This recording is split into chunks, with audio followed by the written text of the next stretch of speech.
روح القدس پاک روح ہے، یہ خدا ہے، یہ خدا کا روح ہے میرے عزیزو،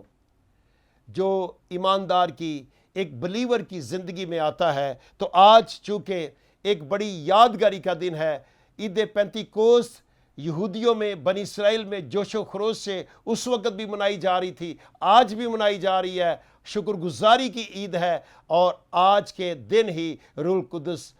کا نزول ہوا، کلیسیا کو ملا۔ اور میرے عزیزو، جب روح القدس کا نزول ہوا 120 کی جماعت پر، تو یہ اس دن ان کا روحانی جنم ہوا۔ پانی کا بپتسمہ وہ لے چکے تھے، پاکیزگی میں اور پھر دعا میں، عبادت میں ہر روز وہ اکٹھے ہوتے اور ٹھہرتے تھے، اور خدا ان کو پسند آیا تو خدا نے وعدہ پورا کر دیا۔ روح القدس آپ کی ضرورت ہے، روح القدس ہر مسیحی کی ضرورت ہے، روح القدس ہر اس شخص کی ضرورت ہے جو خدا کے ساتھ رہنا چاہتا ہے، جو اس دنیا میں رہنا چاہتا ہے۔ روح القدس ایک پاور ہے، اور یہ ہمیں دعا کرنے کی طاقت، یہ ہمیں بائبل پڑھنے کی طاقت، یہ ہمیں کلام سنانے کی طاقت، اور بہت ساری قوتیں روح القدس کے اندر پائی جاتی ہیں، شفا کی قدرت، معجزات کی قدرت۔ اور بائبل میں لکھا ہے کہ جب ہم مسیح میں شامل ہوتے ہیں، روح القدس ہمیں انعام میں ملتا ہے، تو پھر جس شخص پر آپ ہاتھ رکھیں گے، بیمار پر دعا کریں گے، وہ بیمار اچھا ہو جائے گا، بدروحیں ہوں گی چلا چلا کر نکلیں گی، کیونکہ ہمارے اندر خدا کا پاک روح ہے۔ پاک روح جو ہے وہ مردوں کو زندہ کر سکتا ہے، پاک روح جو ہے وہ خدا کی قوت ہے، وہ خدا کی صفات کے اندر ہے۔ اس لیے روح القدس کے فروٹ ہیں، نشان ہیں کہ جس شخص کے اندر روح القدس آ جاتا ہے، نمبر 1 وہ شخص حلیم بن جاتا ہے، وہ شخص برداشت کرتا ہے، وہ شخص خدا کی مرضی کے بغیر کچھ نہیں کر سکتا، اور پھر محبت سے بھر جاتا ہے، مہربانی سے بھر جاتا ہے، پرہیزگاری کرتا ہے، چھوٹے چھوٹے گناہ سے بھی وہ دور بھاگتا ہے۔ اور روح القدس جب اس کے اندر ہوتا ہے تو وہ مسیح کا پرچار کرتا ہے۔ اگر پہلے دعا کرنے میں جھجک ہے، تو پاک روح جب ہمارے اندر آتا ہے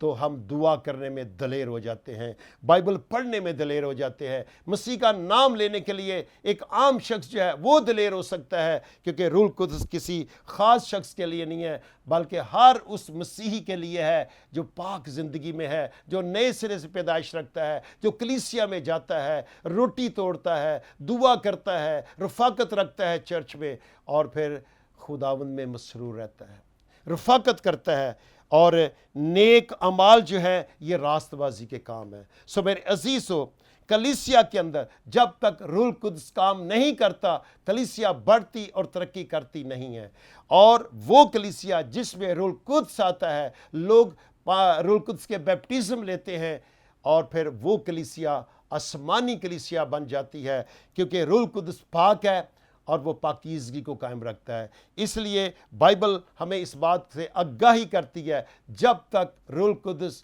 نازل نہیں ہوتا میرے اوپر، جب مجھے روح القدس نہیں ملتا، تو میں منادی کرنے نہ جاؤں، میں اپنے چرچ میں، اپنے محلے میں، اپنے گھر میں ٹھہرا رہا ہوں، اور روح القدس کو خدا سے مانگوں۔ یہ پاکیزگی کے ساتھ آتا ہے۔ جب میری پاکیزگی اس لیول تک جائے گی جو خدا ہمیں دیتا ہے، تو پھر ہم روح القدس کو لے سکتے ہیں۔ انسان سے نہیں، یہ خدا کی طرف سے ہے، اور آسمان سے نازل ہوتا ہے۔ یہ پاور ہے جو خدا کی قدرت ہے، اور یسوع مسیح کا وعدہ ہے کہ میں جاتا ہوں تاکہ تمہارے لیے دوسرا مددگار بھیجوں۔ روح القدس ہمیں بائبل کو پریچ کرنا سکھاتا ہے۔ روح القدس ایک خادم کی زندگی میں، ایک مسیح کی زندگی میں اخلاقیات کو سکھاتا ہے، اور اس کا نشان روح القدس کے بیپٹزم کا غیر زبان کے ساتھ ہے۔ بہت سارے لوگ اس کو مختلف انداز سے دیکھتے ہیں، پر جب روح القدس نازل ہوا تو روح القدس کے نزول سے پہلے ہم دیکھتے ہیں کہ آسمان سے آگ کے شعلہ کی سی پھٹتی ہوئی زبانیں ان پر آ کر ٹھہر گئیں، اور وہ غیر زبانیں بولنے لگے، اور پھر لکھا ہے وہ روح القدس سے بھر گئے۔ تو میرے عزیز، اور غیر زبان 9 نعمتوں میں سے جو پاک روح کی نعمتیں ہیں، ایک نعمت ہے، اور یہ نعمت جو ہے روح القدس کے بیپٹزم کے ساتھ ہی ایک مسیحی ایماندار کو جو پاکیزگی کے اندر ہے یہ نعمت مل جاتی ہے، اور روح القدس کا اظہار ہوتا ہے کہ اس شخص کو جو غیر زبان بول رہا ہے روح کے اندر، اس کو خداوند کی روح کی معموری ہے، خدا کا پاک روح اس کے اندر آ چکا ہے، یہ ہولی بیپٹزم کو لے چکا ہے۔ سو میرے عزیزو، حاصل کلام یہی ہے، ہم جو مسیحی لوگ ہیں، ہمارا وطن زمین تھوڑی دیر کے لیے ہے، ہمارا دائمی ابدی وطن آسمان پر ہے، آسمان کی بادشاہی ہے، جنت الفردوس ہے، جہاں میرا اور آپ کا مسیحا رہتا ہے بادشاہی کے اندر۔ ہمیں وہ اپنے ساتھ وہاں لے کر جانا چاہتا ہے، اور اس کے جانے کے لیے، آسمان پر جانے کے لیے ہمیں تیاری کی ضرورت ہے، پاکیزگی کی ضرورت ہے، نیک اعمال کی ضرورت ہے، حلیمی کی، فروتنی کی، مہربانی کی اور برداشت کرنے کی ضرورت ہے۔ اس لیے میرے عزیزو، آج عید پینتیکوست ہے، ہمیں روح القدس کے لیے ٹھہرنا ہے، ہمیں دعا کرنی ہے۔ جیسے جیسے ہم روح القدس کے لیے بھوک اور پیاس رکھیں گے، یہ ابتدائی کلیسیا کی طرح ہمارے اوپر آ ٹھہرے گا، ہمارے اندر آئے گا، کلیسیا کے اندر آئے گا، اور جو لوگ پاک ہوں گے ان کے اندر آ کر انہیں دلیری بخشے گا۔ بحالی کا روح ہے میرے عزیزو، اور روح القدس جو ہے چونکہ خدا کا روح ہے، اس میں خدا کی صفات پائی جاتی ہیں، خدا کی پاور پائی جاتی ہے، اس کو لینا ضروری ہے۔ اور سب سے بڑا کام میرے لیے، میری دانش کے اندر، وہ یہ ہے روح القدس کا، کہ یہ ہمیں گناہ سے بچنے کی طاقت دیتا ہے۔ جب انسان صبح اٹھتا ہے تو اٹھنے کے بعد وہ مصروفیت میں چلا جاتا ہے، اور اتنے گناہ اس کے سامنے آتے ہیں، خواہ کوئی پاسٹر ہے، خواہ کوئی بشپ صاحب ہے، خواہ کوئی فادر جی ہے، خواہ کوئی بھی مناد ہے، کوئی مبشر ہے، کوئی بھی خدا کی خدمت کرنے والا شخص ہے، اس کے سامنے شیطان گناہ کی آزمائش لاتا ہے سارا دن ہر روز۔ تو اب کیسے بچ سکتے ہیں گناہ سے؟ ہم روح القدس کو جب اپنے اندر لیں گے، جیسے عید پینتیکوست کے دن پر روح القدس نازل ہوا اور کلیسیا معمور ہو گئی، اسی طرح سے میرے اندر روح القدس آئے گا تو میں پاورفل ہو جاؤں گا، پترس کی طرح جو پہلے ایک کمرے میں خوف کے مارے ہیں۔ جب روح القدس نازل ہوا تو اتنی دلیری کے ساتھ اس نے بنی اسرائیل سے خطاب کیا، کلام کی بشارت کی، مسیح کی گواہی دی، اور آزادی کے ساتھ جب وہ بولا، دلیری ہوئی، تو 3000 لوگوں نے اسی دن کلام کو سن کر قبول کیا، بپتسمہ لیا، اور مسیح کی کلیسیا میں شامل ہو گئے۔ سو میرے عزیزو، ہم خبردار رہیں، بغیر روح القدس کے بیپٹزم سے ہم نہ تو کہیں منادی کے لیے جا سکتے ہیں، نہ ہم کوئی اہم ذمہ داری لے سکتے ہیں۔ ہمیں اس وقت تک، جب تک روح القدس میرے اندر نہیں آتا بیپٹزم کی صورت میں، مجھے اپنے پاسٹر ٹیم کے ساتھ، کلیسیا اور کلیسیا کی لیڈرشپ کے ساتھ دعا روزے میں ٹھہرنا ہے۔ مجھے منادی کے لیے، مجھے کلیسیوں میں نہیں جانا جب تک روح القدس میرے اندر نہیں آ جاتا، اس کا بیپٹزم نہیں ہو جاتا۔ اگر بغیر روح القدس کے جائیں گے تو ابلیس سے ہم شکست کھائیں گے، مار کھائیں گے، ہم آزمائش میں گر جائیں گے، اور روح القدس چونکہ ہمارے اندر نہیں ہے۔ اس لیے عید پینتیکوست جو ایک یادگاری کا دن یہودیوں کا تھا، اسی دن مسیحی کلیسیا کی بڑی یادگاری وابستہ ہوئی، ایک بڑی میموریل ہوئی، اور وہ روح القدس کا نزول تھا۔ اب عید پینتیکوست کی شاید اتنی پاور نہ ہو، جب روح القدس نازل ہوا تو آج پوری دنیا میں یہودیوں کے ساتھ مسیحی بھی عید پینتیکوست کو پیش کر رہے ہیں، اس کو دیکھ رہے ہیں، اس کی بات چیت کر رہے ہیں، مگر مین ہے کہ اس دن روح القدس نازل ہوا تھا۔ ہاللیلویہ! تو ہم اس کو روح القدس کی عید کہہ سکتے ہیں، جو عید پینتیکوست کے دن شروع ہوئی تھی۔ اور یہ روح القدس خدا سب کو دینا چاہتا ہے، سب کو دینا چاہتا ہے، مگر طریقہ کیا ہے؟ سب سے پہلے توبہ ہے، نجات ہے، مسیح پر ایمان لانا ہے، گناہ سے الگ ہونا ہے، پانی کا بپتسمہ باپ بیٹے روح القدس کے نام سے ڈوبکی کے ساتھ ہے، اور پھر پاک زندگی کے اندر پریکٹس کرنی ہے، رسولوں سے یعنی خادموں سے اور چرچ سے تعلیم پانی ہے، دعا کرنی ہے، روٹی توڑنی ہے، رفاقت کرنی ہے، یعنی یہ ہماری انٹیمیسی ود گاڈ ہے کہ ہم کیسے اس کے ساتھ گہری رفاقت میں جاتے ہیں۔ جتنا خدا ان میں جائیں گے، پاک زندگی ہوگی، اتنی ہی جلدی خدا کا پاک روح ہمارے اندر آ سکتا ہے۔ اس لیے ہمیں اس کے بغیر کچھ بھی کام نہیں کر سکتے۔ معجزات ہیں تو روح القدس کے وسیلہ سے ہے، اور پاور ہے تو روح القدس کے وسیلہ سے ہے۔ اس لیے آج کا دن بڑا اہم یادگاری کا دن ہے، تو یہ ہمیں یاد کراتا ہے کہ ہمیں روح القدس کو حاصل کرنا ہے، کوشش محنت بھوک پیاس رکھنی ہے۔ خدا آپ کو روح القدس دینے کو تیار ہے۔ جب روح القدس آئے گا، ایک اسپیشل مشن ہماری زندگی میں آ جائے گا، پاکیزگی کا، نجات کا، خدا کی بشارت کا۔ خدا آپ سب کو برکت دے، اور روح القدس کے نزول کی عید جو ہے وہ آپ کو مبارک ہو۔ Thank you. آئی خدا سے ہم دعا کریں، اپنی آنکھوں کو بند کریں۔ جلال کے بادشاہ، ہم ایک بار پھر تیرے حضور میں آتے ہیں، شکر گزار ہے روح القدس کے لیے، شکر گزار ہے یسوع مسیح کے لیے، شکر گزار ہے خدا باپ کے لیے کہ ہمارے لیے روح القدس کو زمین پر بھیجا۔ ہمیں اس کو لینے کے لیے ایک بھوک پیاس لگا۔ اس کے بغیر ہم کچھ بھی نہیں ہیں، اس کے بغیر ہم ادھورے ہیں، مضبوط نہیں ہو سکتے۔ خدا ہمیں روح القدس عطا فرما، جن کو نہیں ملا ان کو عطا فرما، وہ بھوک پیاس رکھے۔ خدا میں فضل ٹیلی ویژن کی برکت کی دعا کرتا ہوں، سلامتی کی دعا کرتا ہوں۔ آج میں دعا کرتا ہوں پوری تمام کلیسیوں کے لیے جو آج روح القدس کے نزول کی یاد تو منا رہے ہیں پر اس کو اپنے اندر لینے سے قاصر ہیں۔ خدا